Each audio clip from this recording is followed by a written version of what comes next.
Hockey World. It is Thursday, April 20th, 2023. I'm Michael Agello, and no, I'm not high. I'm Mac Linden. You're watching HockeyBuzzcast on HockeyBuzz.com. This is the podcast that comes to you every Monday through Friday to fill you in on the comings going in the hockey world. I got to hear Mike playing some bass before it when I came on here. Yeah, I won't torture everybody by playing, but no, I put the Cheech and Chong gif on Twitter because today is 420, and obviously that's the reason why I said I'm not high. Okay, there you go. That's good. This is 420, and I'm telling you, I don't there's a real drug problem at colleges around this country that people don't know about. Oh yeah, way worse than people think. Yes. Let's legalize. I mean, I understand. I'm not going to get into legalize or never legalize, but all I can say is that there's a lot of college students that can't handle it, which makes tons of sense. Yeah. Anyway, because they're under a lot of pressure. All right, so let's get right into it, Mike. Before we get anywhere else, we have to start with Bunting. Yeah. I think we have to start there because this. I was shocked about this whole thing. I honestly couldn't. Well, okay. In the wake of the fact that Ryan Hartman got nothing for knocking Pavelski out, and Pavelski's in concussion protocol according to Peter DeBoer, I thought that it take both hits as saying both were purposeful, both were intending to not injure but intending to hit the other player, and they both made head contact. Now they in the Dallas incident, they said, it was debatable whether they had head contact. And in the Bunting situation, there was no debate. It was clearly was head contact. Right. There's a gulf in between nothing and 3 games. 3 games in a playoff scenario. I had to look it up because I wanted to make sure, and I'm sure everybody's going to react. And Matt, you're clueless in the chat. 3 games is what Nazem Kadri got for hitting Tommy Wingels in 2018, which was a run. It was basically charging and jumping at Wingels' head. Yeah. And they gave him 3 games. So giving Bunting 3 games is patently absurd. And the only thing I can think of, and again, this is going back to my, things are different when they happen in Toronto. This is signal sending. This is, okay, we've got an opportunity here. He clearly hit the head. We're going to drop the hammer on a guy who, A, the officials don't like, and B, the opposition doesn't like. Now, Elliot Friedman said, and I'll let you talk now. Elliot Friedman said that the league probably contacted Tampa Bay to find out what the medical on Cernak was, and that him being out for a game or 2 was probably a factor in Bunting being penalized. Again, you're penalizing the result and not the hit. And that's what I hate about this league sometimes. Yeah, no, I mean that is an entirely debatable thing whether or not the punishment should have anything to do with how much the guy gets hurt. That we've debated this up and down. It does. If he's out, should the guy who hit him be out as well? That's. I mean, it's one thing if he's back in, but if he's not going to play, I mean, listen, Bunting didn't do him so many favors here because he is notoriously a complainer, right? He complains about everything, and the referees know that, and the league knows that, and it gets underneath the skin of not only the officials but also the team. It's incredibly annoying, and it really. But he's not the first one, Eck. I mean, please, Brendan Gallagher doesn't do the same thing. Brad, they do too, but I think what happens when you do this, there's a natural human nature part to this that when you do something like this, you're not going to get the least amount of things you can get out of them. You're not going to get he's not going to get a 1-game suspension here now. Well, and listen, the Pavelski's out, and and Dumba's still playing. I agree with that. Listen, I'm not. There's no consistency. I think I said Hartman. I meant Dumba. I'm sorry.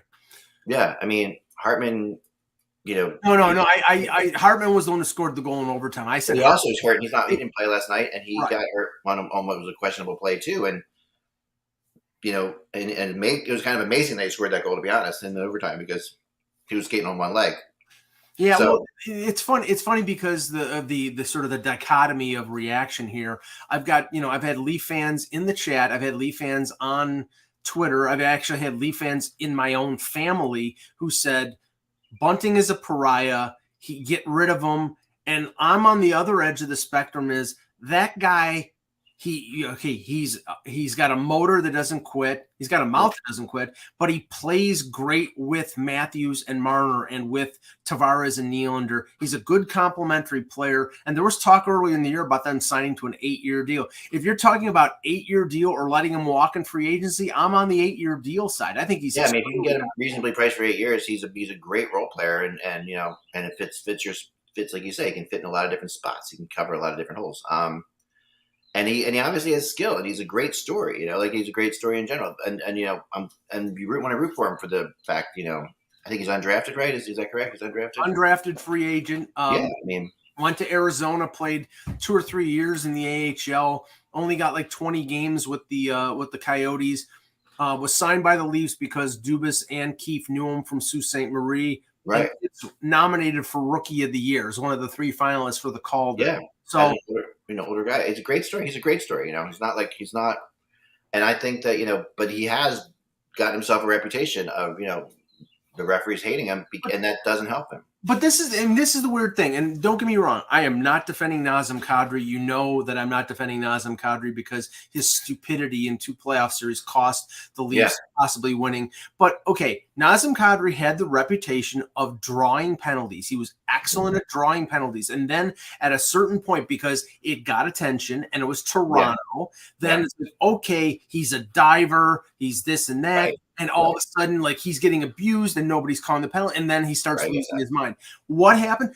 Bunting led the league in drawn penalties. Yeah. And then all of a sudden, he gets the reputation and he's a chatterbox. I mean, I just love how this doesn't happen in other markets. But because it's Toronto, that team sort of gets effed. Yeah. No, it's a little hard to disagree with that. But when you bring up guys like Gallagher and stuff like that, those guys also don't get the benefit of the doubt from referees either. I mean, there is something that if you do yell at referees, Crosby got killed by this for years. It's just the reality is, for young players out there who are playing, I think there's a lesson to be learned here. It's like you gotta handle it the right way. But let's segue into last night's games because I'm going to shock you. I am actually going to be on the side of the Islanders and Islanders Nation for 1 second because the fact that Mayfield there was not a penalty called just before the overtime goal on that high stick. I immediately drew the comparative to Gretzky-Gilmore in 93 because right after that high sticking, the Kings scored in Game 6 to force a Game 7, and then we know what happened in Game 7. And yet, in this instance, the Islanders fought back from 2-0. They were leading. It was in overtime, and Fast scores the overtime. That should have been called. And I don't give a crap what Mike Rupp says. Mike Rupp has his opinion. He's a former NHLer. I'm just a reporter, but I'm sorry. I think it was a penalty. It should have been called. And it wasn't, and the Islanders got screwed. So I'm sorry. I think it's terrible. Yeah, they did. And so let's talk about that series for a second. Now we're at 2-0, going back to the Island. And I think that the interesting thing now, Teravainen's out for the playoffs. Yeah, for people who are writing off the Islanders, and I said this was going to be a longer series. Now you've added Svechnikov, Teravainen, and Pacioretty. Somebody's got to score goals. Yeah, it really does. I mean, I don't know. I mean, Sorokin hasn't been good enough yet. No. And he's going to have to win them games no matter how you slice it.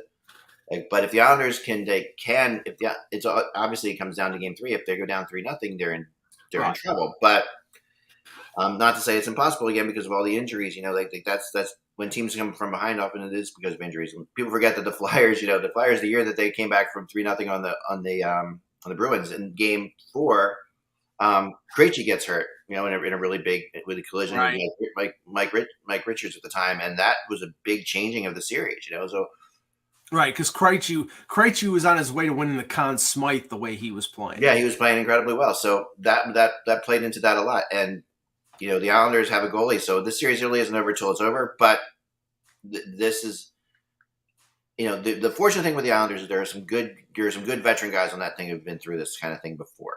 They have the kind of players, Parise, obviously this kind of, people have been with the Devils who were the Devils basically before, who have been through this, and they're not stressed out by being down 2-0 when you lose their first two games on the road. It's not the end of the world for them at all. And I think it's good. I still think it's a series, and I think it's getting more and more interesting actually with the players figuring out. It's okay. It's still a series, and the old adage, it's the team only has an advantage when they've lost at home. So right now, the Islanders haven't lost at home. Carolina has held serve. I don't think many people can complain about Antti Ranta the way he's played. Yeah. But I'm still not 100% confident. And it was weird. Before the game, they came out said Freddie Anderson was out with an illness. So does that mean that because Freddie Anderson is ill, is that the only reason that Ranta is playing? I don't know, but I would just say that, and Jan, we'll welcome Jan Levine to the show. Jan, I don't know if you got a chance to catch any of Carolina and the Islanders, and what your thought was on the missed call on Mayfield, and then the overtime winner, and the state of the series, because Teravainen now is probably out for the rest of the series with a broken finger or a broken hand. Yeah, I mean, first of all, I guess we would call it the Michael Rupp version of the Zapruder film, as he goes frame by frame and kind of works his way through it. I'm sorry.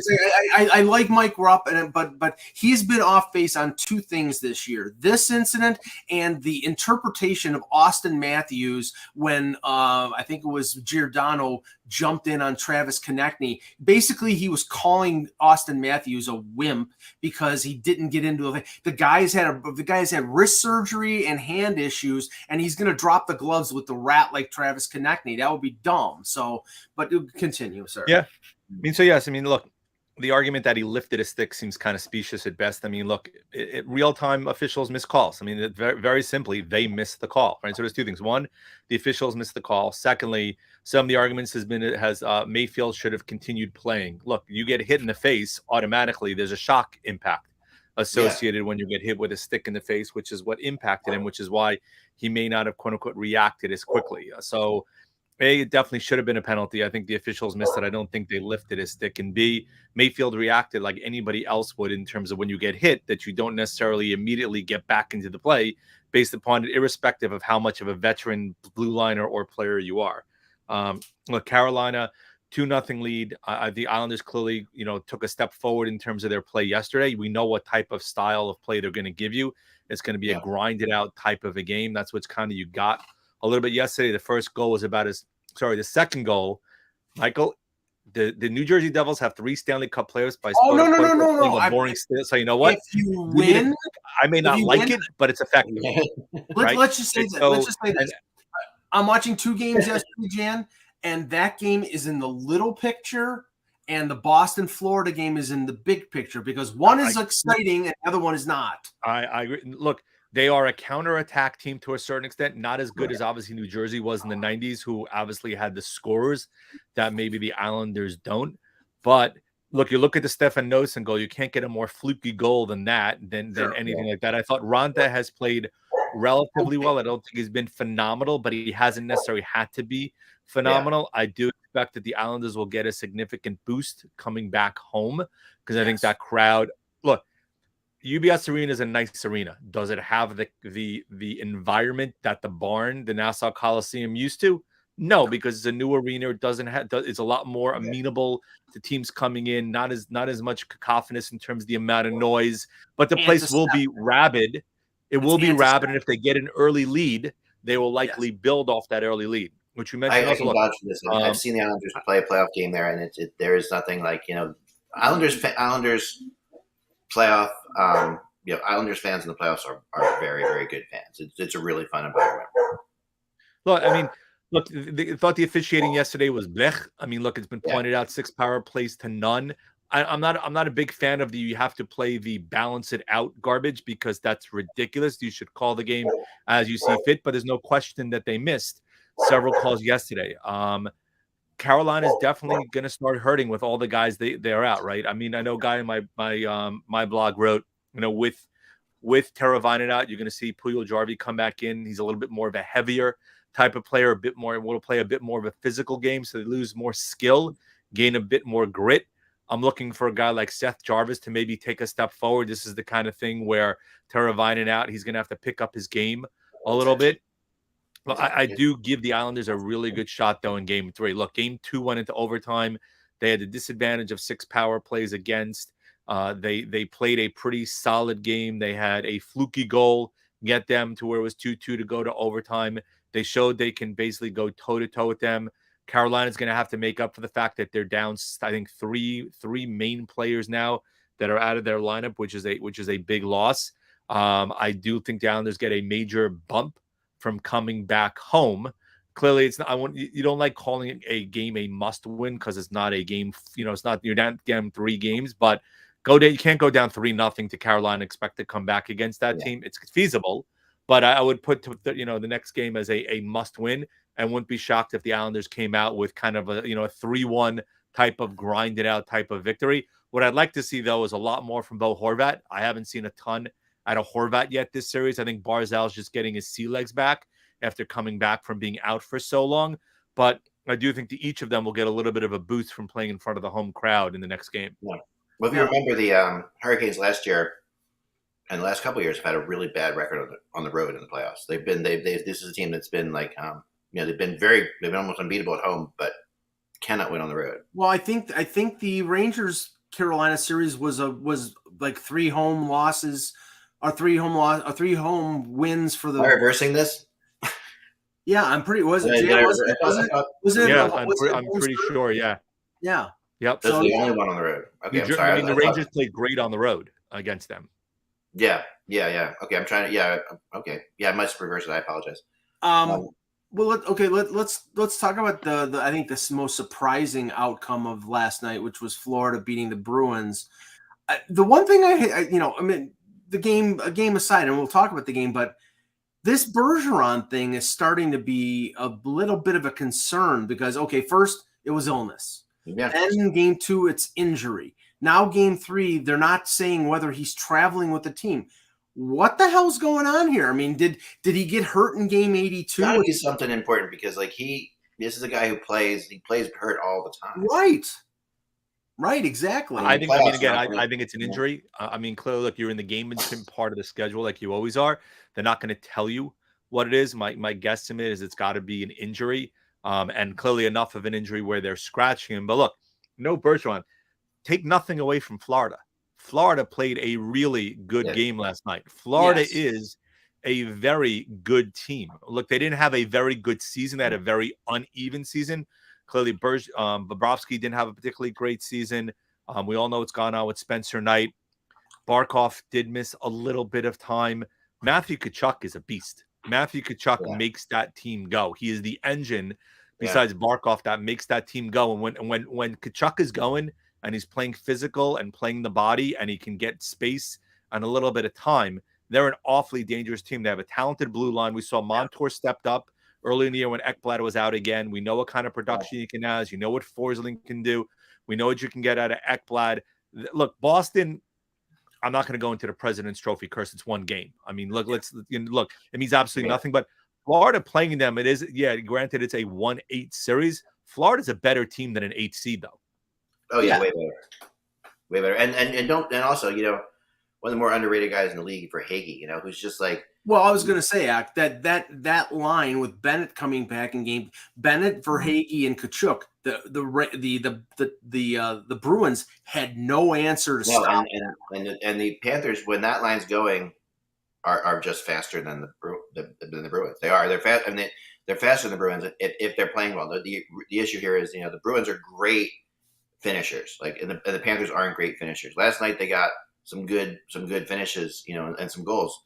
And the Bruins just definitely had an off night, and as did Allmark for sure. But yeah, Montour, this guy just is I never saw this coming from Montour. Well, I mean, the funny thing is, Jan, is that Montour was not this defenseman in Buffalo, and I talked to some Sabres reporters on this, and they said this was another Ralph Kruger screw job. That Ralph Kruger was making him be a two-way guy, like he tried to do with Rasmus Dahlin, and once he got moved to Florida, they basically saw that he had offensive chop. I mean, the guy scored 15 or 16 goals this year. He's a completely different defenseman than what he was in Buffalo. Completely. He stepped up when Ekblad has been hurt, right? He and Forsling have been the guys that's kind of both of them had stepped up. Montour, especially this year, saw power play time. He's he's turned into a big time producer, right? And not surprisingly, right? As I said, you have three defensemen in Forsling, Ekblad, and Montour, each of whom can produce offensively, which takes substantive pressure off of the goalie and off their attack because they can generate offense from the blue line, right? And as you posted, right, Anthony Duclair being out and now being back was huge, right? He had the Achilles tear. There were a much deeper lineup. Like you talked about Bennett coming back also. That lengthens the lineup. I love Verhaeghe. People don't realize how big of a year Verhaeghe has, right? Because maybe because it's Florida, maybe because he was overshadowed by Kachuk a little bit. But he had a tremendous season this year for Florida. And he scores big goals at big times. And last night, like last night was a perfect example. That goal he scored, it was a beautiful shot on the 2-on-1 that he put up. I mean, that goal was a backbreaker for the Bruins because the Bruins had just gotten back into it completely, and Verhaeghe just completely. That kid deserves a lot of credit. I mean, like I'm saying, thanks Lou, because Lou Lamoriello traded him on basically his first day as GM from the Leafs to the Islanders in a 5-for-1 deal for Michael Grabner. But then he spent 2 or 3 years in the AHL, learned how to play, was in Syracuse, led the AHL in scoring, then went up and won a cup with Tampa Bay, and then signed this deal with Florida. And Bill Zito hit a grand slam home run on this one because he scored 40 goals this year. He's got a lot of talent. It's just nobody waited for him to mature. He went from 9 to 18 to 24 to 42. I mean, that's a pretty remarkable increase in production. Look, we've seen with other guys. We talked about it with Jonathan Marchessault, right? Didn't get the time of day in Florida.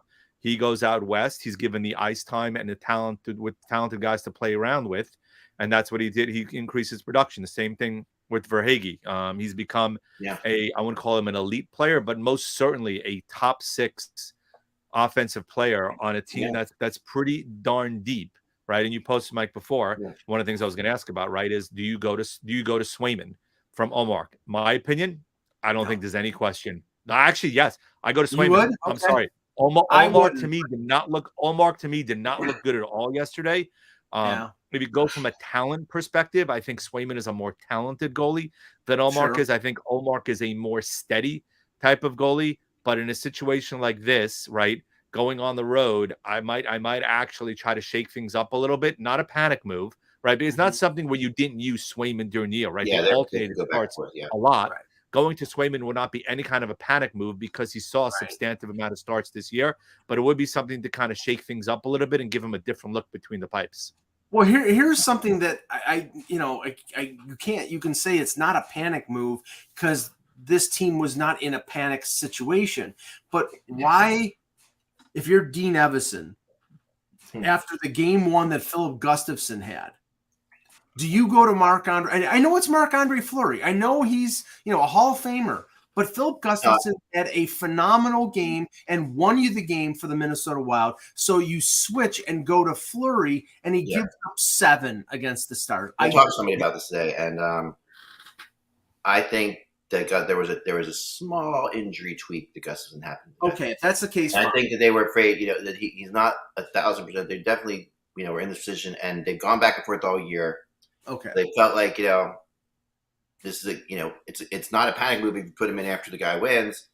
Obviously, if he's 100%, I think Gustafson goes, but he played a double overtime game, and I don't think he's 100%. So I think that the issue is they won their one game. They figured Dallas would come back strong in this game, which they did. You're gonna, so I think the reality is, they kind of threw Fleury to the wolves a bit, and now Fleury wasn't good, but he also, Dallas was going to win that game no matter who was in goal. I felt like it. I mean, the other thing also could have been a workload issue, right? 51 saves type of game that it was. As I said, it's possible there's a small tweak of an injury. It also could be that they're just managing workload. They may have just decided, look, massive workload, game one in the playoffs, as you said, playing with a little bit of house money. Why not make sure the kid is 100%? Don't overuse him. Go back home, let him get him a couple more days off, let him dress at home. As we talked about before, I mean, look, they stole Gustafsson for Cam Talbot right now. I mean, granted, he's supposed to be a placeholder really until Jesper Wallstedt is ready. But Gustafsson this year has shown he could be a number one goalie somewhere. Don't know if it's going to be in Minnesota, but he definitely has shown he has the talent and the ability to be a number one goalie somewhere.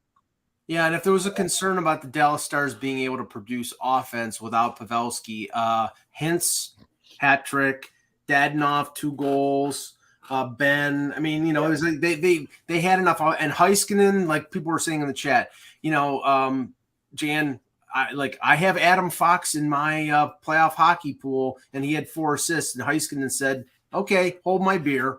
And there's 4 assists for Heiskanen. I mean, he's an elite offensive player. I mean, look, the only thing that was holding him back, honestly, was Dallas, because you had John Klingberg manning the power play. Once Klingberg went, they were going to increase the amount of ice time and the amount of responsibility they were going to give to Heiskanen. And Heiskanen has been certainly up to the task this season, which is not surprising given where he was selected in the draft and the expectations when he went 3rd overall. So, look, Dallas basically responded in the manner which we expect them to. They said, look, you had what we thought was an illegal hit on Pavelski. You knocked out our number one center. We're not going to necessarily beat you up on the ice per se. We're going to outscore you and make you look bad on the ice, which is how they responded yesterday. The funny thing is Max Domi is acting more like his dad in this series than he's a skilled player. And he's the one who jumped in after Pavelski got hit, and he had a 10-minute misconduct. I don't know what it was for because I didn't see a lot of that game, but him and Ben both had 10-minute misconducts. Must have been at the end of the game. But it was one of those situations where the referee gave everybody kind of like a 10-minute misconduct because they're fighting. They would start another fight after once. That's typically, refs don't like having 2 fights going at the same time. It's a big deal. He's got a reputation for being chippy also, though. He does have a reputation, Domi. Oh, he's definitely not his father, but he's got a little bit of a reputation for having an edge. Now, granted, the genes don't hurt, but he clearly has had that reputation, even in Chicago and other places, to be that type of player a little bit. Oh yeah, he's not a soft player. I mean, and no. I mean, we do have to talk about another undrafted player, which is Alex Lyon. Doing what he's doing is pretty crazy. I do want to mention that briefly. I know we're going to go into this Minnesota game, but I think Alex Lyon has to be talked about for a second because I don't know what's going on with Bobrovsky. I don't know if he's healthy or no one's going to say anything. Well, he's backing up, so he has to. You assume he's healthy enough to play, but if they're just going to go on this hunch until they aren't. I think they're riding the wave here, Rack. I think that what was he 6-1-1 at the end of the season? He was playing really well. I don't think he was responsible for the loss in game 1. He played pretty good in game 2. So I think until it's really not a bad thing to have. If Bobrovsky's healthy, that if they need to go to him, that's bringing quite a backup goalie into a situation. If they go down, 2-1 or 3-1. I think that's. All I have to say is how bad does that Bobrovsky contract look? I mean, every day that contract looks worse and worse, like an albatross. I mean, they're going to have no choice ultimately than to buy him out. I mean, the problem is though with Knight's issues, and none of us know exactly what they are, but if they are pervasive, it's kind of hard because you really don't have a goalie now in your system because Bobrovsky has really struggled this season.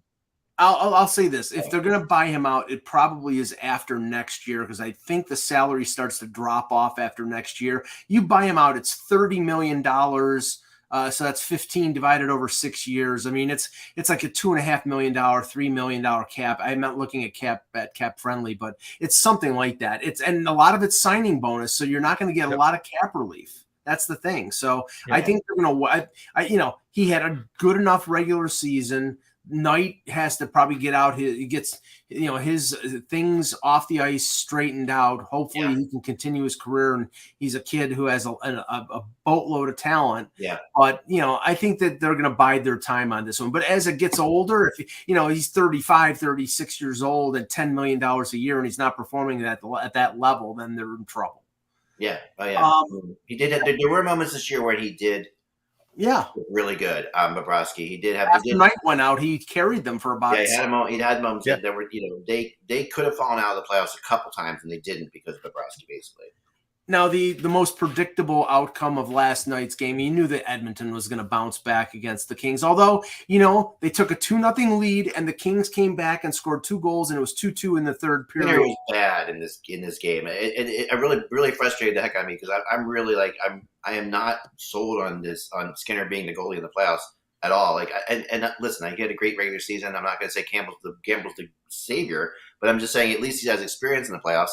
And the reality is the 2 goals that Skinner let up yesterday, when you hold it, they held LA to 2 shots for like 12 for almost 23 minutes or something like that. Right. It was crazy. I mean, and then you give up a goal on a short side like a tuck in like that. Yeah, but the problem is this is a statement of the lack of confidence that they have in Jack Campbell right now, because Jack Campbell did not have a good regular season, and he does not have a reputation of doing well in the playoffs. He's good playoff records and good playoff history. No, he's under 500. He went 3-4 against. 3-4 against Montreal and 3-4 against Tampa. That's not a good record. His numbers against Tampa, especially, where it wasn't his fault that they lost that series. It really wasn't. So the reality is, he made some plays in that series that kept that series going. Skinner is probably going to be. He could be in the mix for the Calder. I know he got a vote for me. I won't say how high up. And he had a really good save percentage, and he basically got. I mean, Edmonton would have been in the playoffs with anybody, but he was markedly better than Campbell. Now they're 1-1 and they're going to LA. I mean, if he has a bad game in game 3, they're probably going to Campbell, but I think they're sticking with Skinner throughout. I think so also. I mean, they seem pretty committed to Skinner as their goalie right now. I mean, over Campbell, and Campbell was absolutely brutal this year. I mean, even start, he got off to a mass start, and then he just cratered from there. And Skinner had a good enough year that he's going to be they view him as their number one. I mean, I think it's pretty clear that they view him as their number one. They do view him as the number one, but if you take Campbell's second half of the season, it wasn't nearly as bad as everyone makes it out to be. I mean, he won a lot of games for them as well. And listen, but topping an .870 save percentage in the first half isn't exactly. No, that's the issue. I mean, he had a terrible first half of the season, terrible adjustment playing behind that team for sure, no questions asked. And Skinner deserved it. Skinner deserved to start in the playoffs for game 1 and game 2. But maybe, I wasn't over impressed in game 1. And game 2, I was really under impressed. This is I don't know. But there were a couple saves he made late in that game that were okay, but he just looks really shaky to me. Skinner does. He really looks nervous. I'll grant you that, but I think obviously he's going to start game 3 because they won. Yeah. If they lose game 3 and he gets in a few stinkers, then they might go to Campbell. Then they might feel a bit of desperation. The other thing is, again, Connor McDavid didn't score. Draisaitl is dominating. Now I don't know if it's Kopitar or Danault shutting McDavid down. They're double teaming McDavid. They showed it. It's ridiculous with it, and that's going to open up Draisaitl going crazy. And this is what's happening, or other people like crazy. So they have decided they're going to try to stop. LA's doing kind of. heard someone explain. Remember box and one. Remember years ago when Tampa used to play this system? Yeah. They played against Philly one time, and I remember, that was legendary where Chris Pronger stood in his own zone and just sat there, and no one came at him forever. And it was just this is what they're doing. It was the end of Guy Boucher in Tampa Bay. I remember that. Yeah, that's what's happening right now. That's what LA's trying to do, and they really don't have. Yeah, but it's a good strategy by Todd McLellan, Jan, because honestly. That if you go one-on-one with McDavid, or you try to play some sort of basic defensive structure, he's going to blow through there and he's going to score like he scored all year, 150 points. You have to do something different to try to shut him down. And if you shut him down and you're letting Taylor Yamamoto get offensive chances, I'd rather have him beat me than Connor McDavid.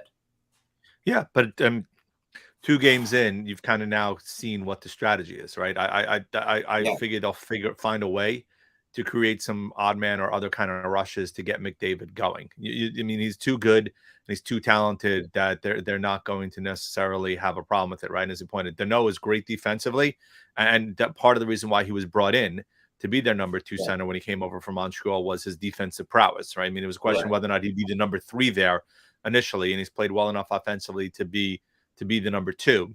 I mean, look, LA's got a lot of talent, right? I mean, we talked about it when Korpisalo came in, that improved their goaltending as well, especially from an advanced metrics perspective. If you look at what Copley had done, and also, but especially Korpisalo from an advanced metrics perspective, they're both better than their overall numbers actually reflect. And LA has got enough offensive talent that they could create problems for Edmonton, and especially from their blue line. You know, Drew Doughty is gonna probably take a step up this year in terms of what you've seen from him over the last couple of years. But question is do they have enough to be able to get past them? I mean, Edmonton I mean, Kane coming back towards the latter part of this season. We know how good that they are. I mean, we know what the addition of Ekholm did, especially to their blue line from a defensive perspective. So not surprising that it's one necessary, maybe a little surprising in terms of how each game has gone, but not necessarily surprising. And as we talk about very quiet 40-goal scorers, Kempe had 40 goals this year. Very few people realize also that he was a 40-goal scorer because he plays on the West Coast. He's skating with confidence that you can see. Like he looks like a different player to a degree. Like he's found another level team. And the Kings played game 1 without Velarde, and Fiala is supposedly close to coming back. So that's like one of their better forwards, and he hasn't been in the lineup for the first 2 games. So, Jan, I don't know how much time you have. So do you want to talk about a couple minutes? Okay, Rangers and Devils game 2. Yep. I don't think that the Rangers could have dreamt up a better performance than they did in game 1. I mean, they jumped on the Devils. I think the Devils, don't have a ton of playoff experience. There's a lot of good talent there. And other than a Jack Hughes penalty shot goal, Shesterkin and the Rangers shut them down. And they were obviously the better team, but what do you expect for game 2? Yeah. I mean, so the key, especially in game 1, was the penalty kill, right? Rangers went 4 for 4 on the penalty kill and scored 2 power play goals. Right. New Jersey did have the advantage in terms of 5-by-5 play, which isn't a big surprise, especially as the game wore on. They get better. They talked a lot about as you talked about, lack of player experience and initial jitters was kind of a big theme that came out of the room. I think that 466 games experience, and like Palat, I was like 100 and plus of them coming from Tampa Bay. So, and the Rangers have a lot of experience. In terms of game 2, I mean, a couple things. First of all, I mean, I'm not a big believer in we need to make sure we withstand that opening initial salvo, because I think they're going to come at them all game long. What the Rangers have to do, which I wrote about a couple times, is they need to do a really good job of limiting time and space through the neutral zone.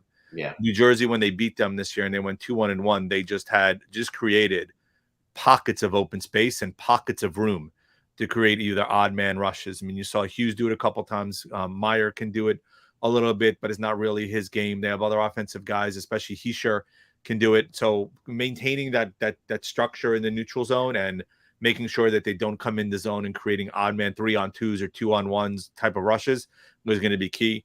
Second thing, I mean, the top line for the Rangers actually was a -8 in shot attempts against them. The Kreiders, Abanajad, and Kane line. I mean, Greg Wyshynski wrote a little bit about it. It was pretty evident there.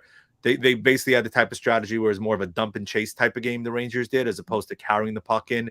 They were more content to play more of an even type of game. And I'm not a big believer if you're down 8-0. If I'm taking shots from the point and there's no traffic in front, I don't care how many shots you're getting. It's more the high danger or the moderate danger type of shots. Right. Do need to see a little bit more out of Kane. I wouldn't say he was disinterested, but I don't think he had a great game. Zibanejad wasn't particularly good between the dots, so that's something to look at, especially when he's matched up against Hischier. If you saw when they scored the power play goals, Zibanejad got tossed out of the box. Kreider actually took the draw, won the draw, which is when they ended up going back to Fox, and then right to Kreider for the deflection goal. So that's another thing I'm kind of looking for. And then I'm looking for actually the kid line to have a big game tonight. I thought they were their best line the other night. Their kid line has probably got to be the one that's got to be the big production line for them. On the flip side, New Jersey supposedly is making one change. Yegor Sharangovich is in the lineup. He's actually replacing Jesper Vogtfist. But what's interesting with that move, as opposed to sliding Sharangovich on the third line, they're moving Miles Wood up from the fourth line to the third line and playing Sharangovich on the fourth line, which to me, I don't think is a fourth line player. I think he's a little bit more of a skilled player. Yeah. But to quote Eck, the domino effect of that is them moving Timo Meyer up to the top line. to now play with Hischier and Mercer to try to create a bit more of an offensive line to go against them. So that kind of bolsters them because Meyer's got a bit more physicality. So interesting to see how he matches up against Kreider, especially with them having the left change in New Jersey. And so Kreider, which they need. Yeah, so does Wood. Wood is a very physical player, so that's him being elevated into the top 9 is. I wouldn't say that. I was the first time I've watched Rangers a lot this year. It's the first time I've seen them ferociously forecheck like that. You know, like they, at least in my opinion, you know, they were, you know, like you said, they were playing defense in every zone, which the Rangers haven't done a lot of this year, in my opinion. When I watched them play, you know, like they seemed to be, they were outworking New Jersey at every angle. Yeah, I mean, this is what you have to do to beat them, right? If you can be a more physical team. New Jersey's got Meyer, and they got a couple other guys who are most certainly physical. I mean, the other 2 changers that have been rumored that could come down the road is one, Luke Hughes getting into the series, and I don't think it's going to happen tonight. But if they do lose tonight and it's 2-0, I think Siegenthaler comes out. You see Kevin Ball move up to play with Hamilton, and you're going to see Hughes in that series because he's got a bit more skill. And then B, depending on how Vanacek plays, there is some whispers you could see Akira Schmid come in and be their goalie for his games. I mean, Siegenthaler, it's not a panic move. He's been used a lot this year, Schmid, and he's played well. No, is it a move I wouldn't necessarily do? But if you're looking to kind of shake things up a little bit and you're down 2-0 and you're looking to get edges, right? You're trying to like shake things up. Those clearly would be 2 moves to shake things up substantially. But taking Siegenthaler, he's played with Hamilton. Well, who else are you going to take out, Mike? I would take Ball out, honestly. Okay. You know, but Ball has actually been really good with Hamilton towards the latter part of the year. That's the only reason why I could see them keeping Ball in for Siegenthaler. I could see them doing either one of them. I do think if it's down 2-0, even though he's only played 1 game, you're going to see probably Hughes in the lineup, and the Rangers going to look to target him a lot at home. I would find it tough for Lindy Ruff to put a rookie defenseman in. I mean, now maybe he figures he has nothing to lose down 2-0 and he's got to do something. But yeah, I mean, usually he likes to play his veterans or guys that have played the entire year and have that comfort level. That would be an act of desperation. I mean, Schmid wouldn't be an act of desperation. I think Luke Hughes would be. Well, I mean, look, if they lose, let's say 3-2 on a late goal and it's a close game, you're not going to change this. But if game 2 goes in line with kind of how game 1 went, then you kind of make those kind of changes. Yeah. I mean, I think they do need to just create offense. They weren't creating offense. I mean, that 27 shots, not a ton of them, in my opinion, were high danger. I mean, the big one was Hughes slipping inside of Mikkola and getting stoned by Shesterkin. It was 2-0 in the second, was probably a key moment in the game. The penalty shot was just a really stupid play by Keandre Miller and one of those. They're lucky they're up 4-0 at that point. Yeah, and Randy wrote in the chat, Jan, I would take that Fox guy. Is not a very good player. I'll make sure to get right on that, Randy. He was. You know, I'm sure, Randy, that you're a little pissed off that Calgary drafted him and they couldn't sign him. There you go. And Carolina had him also, and he wasn't signing there either. Oh, no. All right, Mike, we got to ask you, if you got to go, Jen, you got to go, but I appreciate your jumping on. But Mike, we got to ask you, Nyes or Simmons? What's happening? It's Nyes. Nyes is making, and this is similar to what we're just talking about with Luke Hughes. I mean, now the Leafs really, with Bunting out 3 games, they're putting Nyes with O'Reilly and Achari. So I think they're going to, which is, that's 2 of your better defensive players. Protection, right, Mike? Yeah, exactly. You're protecting him defensively. Right. I found it sort of laughable that Sheldon Keefe in his pregame was like, well, there's no pressure on him. He's played a national championship game. This is a different situation, but of course there's pressure. I mean, this is, he's playing his first game at home in a playoff game.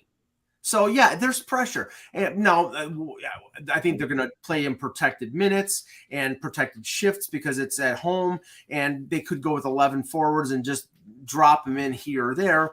They're not going to hang this kid out to dry, but they really, I think, let's just say this. If he's average, if he's like not feeling the situation and the Leafs win, I think Wayne Simmons is going to be in the lineup in Game 3 in Tampa, simply because they're going to have to contend with, Perry and Maroon, and now Tanner Jeannot is back. The physicality that Tampa is going to show, especially at home with the home crowd getting them psyched up. I think they're going to need the Wayne train in there just as a nuclear missile in their arsenal, just in case. Maybe. I mean, I don't know if I would do that, but I think that, listen, there's no better. I mean, Nyes is going to play in a playoff game with Ryan O'Reilly. That's great experience for this kid. I mean, it's a great. You can't diminish that. Like, he's going to get a huge amount of experience over the next couple games. Right, but the thing is, Zach, I mean, I'm not disputing the experience, but right now it's like the last thing that this team needs is for a rookie to make a mistake in a playoff game that costs them the game, and that's if Nyes is going to be the one who kills you, you're in trouble. Like, they have to be able to beat them. They beat them without worrying about. I agree, and right now Hedman's a game time decision, and Cernak is out. So I personally think that they're going to sit Hedman out because they're up 1-0, and they're not going to risk him getting. And I don't know what the injury is. I don't know if it's upper body, lower body, what it is. Nobody seems to know. But he took the morning skate today, so I think they're playing the game of, they might have him or they might not have him, and to have the Leafs prepare for him just in case. But I don't know. I mean, if let's just say if Hedman and Cernak are both out and the Leafs don't win, they're toast. Well, with most guys, I would say definitely they're going to leave Hedman out of the lineup, but Hedman is definitely one of those guys who will play if he cannot all play. So it's hard to really say, they might go to him and say, listen, it's going to be a long – we're hoping for a long playoff run or whatever, and, it's only game 2. So, but Hedman is – if he's skating – if he took the skate today, that tells me that he's trying to push himself. He's trying to – he is, but again, you need to be smart also, right? It's a marathon, not a sprint, and you obviously don't want to give – games away, and I don't think obviously losing Hedman not being in takes a material component off their blue line. But if he's got a nagging injury or something that you're concerned about, better off they maybe give him the day, especially coming off a game 1 win. Is one thing if you were down 1-0, but coming off a game 1 win against a team where you show that you can score, and even though Hedman missed some time during that game, not necessarily one of those things where you basically have to say, we're basically putting up the white flag if he doesn't dress necessarily, even with Cernak out as well. Remember the last time Hedman was hurt in the playoffs, and that was 2019 against Columbus. And what did Tortorella do? He had everybody hitting him every chance he got. Every time he touched the puck, somebody hit him. And Toronto will have to do if he doesn't play tonight or if he does play tonight, you hit him and you keep hitting him because he is the best player, not only the best defenseman, but maybe the best player on that team. Yeah, and it's absolutely. Huge. They do not want to let you don't want to give Toronto life. If you're Tampa, you have to keep the pedal down. You cannot let up, because if Toronto Toronto wins tonight easily or big or whatever that, then you're stuck in the same spot. But as we proved yesterday, teams that win big, teams get blown out. Like I wrote about yesterday. Only one team is up to 0. There's no momentum in the playoffs, right? I mean, it's the old adage in baseball, right? Momentum is good as today's starting pitcher, right? The same thing in hockey, right? We can talk all we want about advantages gained, momentum. There's too much parity. I mean, all that can get kind of tossed I agree, to a certain extent. We've seen teams come back from 2-0 down and win series. I mean, we've seen teams, as you said, get blown out in one game and come back and win even a nail biter the next game. So, I mean, it sounds great and it's good for writing, but in actuality, I don't think it necessarily plays a major component in terms of how the games are going to be played or the end results. I do think with as close as the teams are, when a team blows another team out, they come out the next game a little bit less on edge, and that little bit extra on edge is what you need to win in the playoffs. So you're saying they're overconfident because of the blowout act? Is that what you're saying? Yeah. Slightly, just enough so they're not desperate. Desperation rules the playoffs, in my opinion. It's like if you're a desperate team, like we saw last night, Florida desperate and Boston not at the top of their game after blowing Florida out. In the first game, that tends to be what happens. I mean, I did the statistical roundup of it yesterday. It's incredible how often teams that get blown out win the next game. Now, here's the question with the 2 late games. which team is in more of a panic if they're down 2-0 after tonight? Vegas or Colorado? I think it's Vegas. I think Vegas. Absolutely, Mike. No question. I don't think Now, there's any question. if it's me, I'm playing quick, but I don't know what they're doing. I haven't seen anything about Brassois They or. haven't announced it yet. Yeah, it's too early. I think they will play quick though. But Eck, I mean, if Vegas goes down 2-0 to Winnipeg, going back to Portage and Maine, with those crazy fans in Winnipeg, yeah, and Winnipeg just splits, then they're down 3-1 going back to Vegas. I mean, they have to win tonight. Oh yeah. No, they have to. They definitely have to win tonight, and and I think they can. But if Winnipeg wins, if Winnipeg gets on a roll here, they become a really dangerous Western Conference team. And the reality is, if they win tonight, they're suddenly a very dangerous Western Conference team. Well, if Hellebuyck look how close the division was to begin with. Winnipeg had a pretty good shot at winning that division. Yeah. I'm sorry to interrupt you, Mike, but the thing you were going to say was what I was going to bring up. You go down 2-0, and you're facing a hot Hellebuyck, you're in deep trouble, right? Because when Helly gets on a roll, he gets on a long roll. It's not one of those things that it's a short roll, as we saw when they made the run a couple of years ago, right? And you look at the talent up front.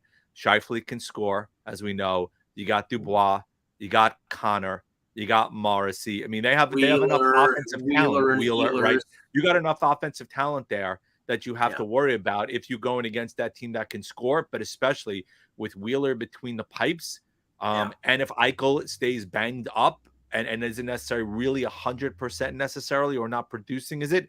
And granted, the longer he goes without producing, the more pressure and the more comments are going to be ratcheted up against him because he's the one who pushed the move to get out of Buffalo, and he's going to take the ire of a lot of the fan base and a lot of the NHL marketplace if he doesn't produce to help get them past this round.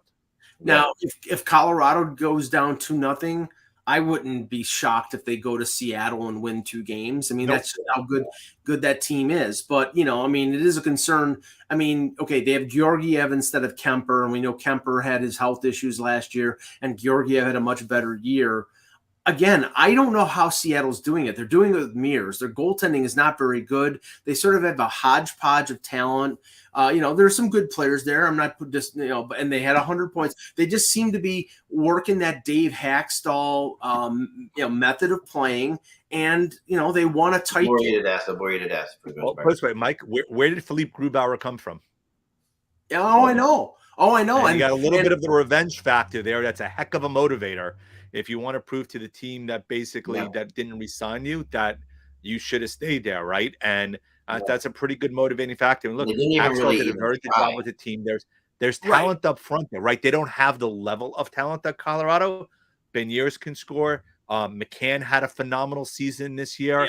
Yeah. They're a team where the sum of the overall parts is greater than the individual total, right? They are a collective unit as opposed to Colorado that is a much more talented overall team.